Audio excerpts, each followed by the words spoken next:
उद्देश्य है देश के अंदर रह रहे अनुसूचित जाति, जनजाति, पिछड़े, अल्पसंख्यक और आदिवासी लोगों के जो वर्षों से जो अधिकार छीने गए हैं, उसमें फर्स्ट नंबर पर है आरक्षण।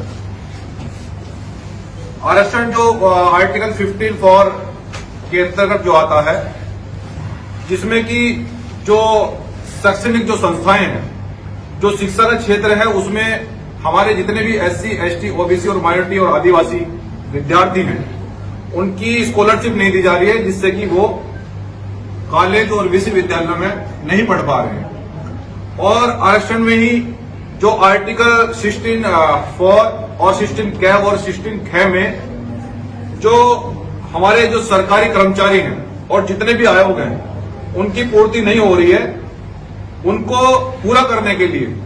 और तीसरा बिंदु ये है कि देश के अंदर हमारा जितना भी ये बहुजन समाज वर्ग आता है, जितना ये मजदूर वर्ग है, मजदूर वर्ग में क्या देखा जा रहा है कि काफी दिनों से कि एक सरकारी कर्मचारी की जो तनख्वाह है वो 90,000 रुपए पर मंथ है, मतलब 3,000 रुपए पर डे बैठ रही है।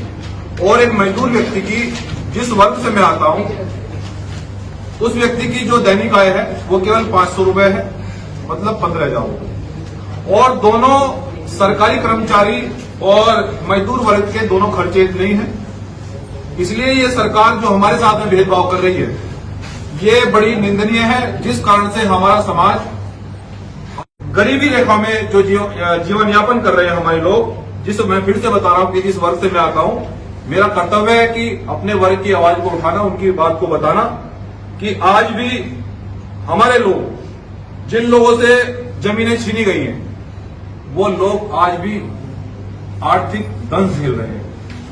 वो इसलिए कि सरकारों ने जालसाजी के तहत और सत्ता के संरक्षण में हमारे लोगों को भूमि वंचित कर दिया है।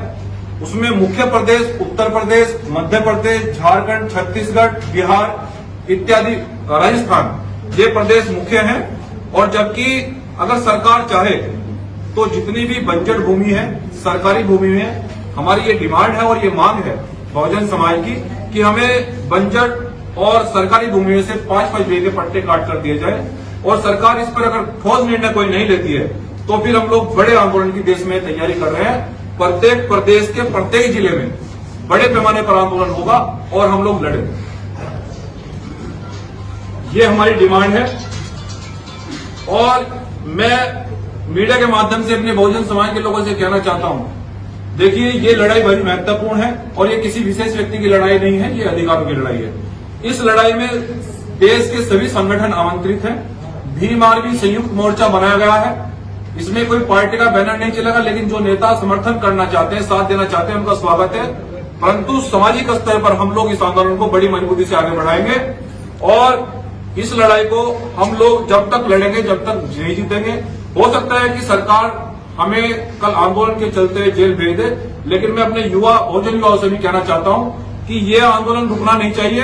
आंदोलन में तो पहले भी हम लोग जेल गए हैं, लेकिन अधिकारों के लिए लड़ेंगे। जेल में रहे तो भी लड़ा जाएगा और बाहर रहे तो भी लड़ा जाएगा।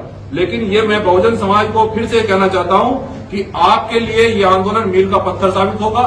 जब तक आपकी आर्थिक और सामाजिक बेड़ियां नहीं टूट पाएगी, जब तक आप लोग अपने अधिकार प्राप्त नहीं कर पाओगे। शिक्षा और जमीन हमारे लिए बहुत जरूरी हो गई है और ये हमारा संवैधानिक फंडामेंटल राइट्स है। हमें ये लेना होगा और लड़ेंगे और जीतेंगे। धन्यवाद।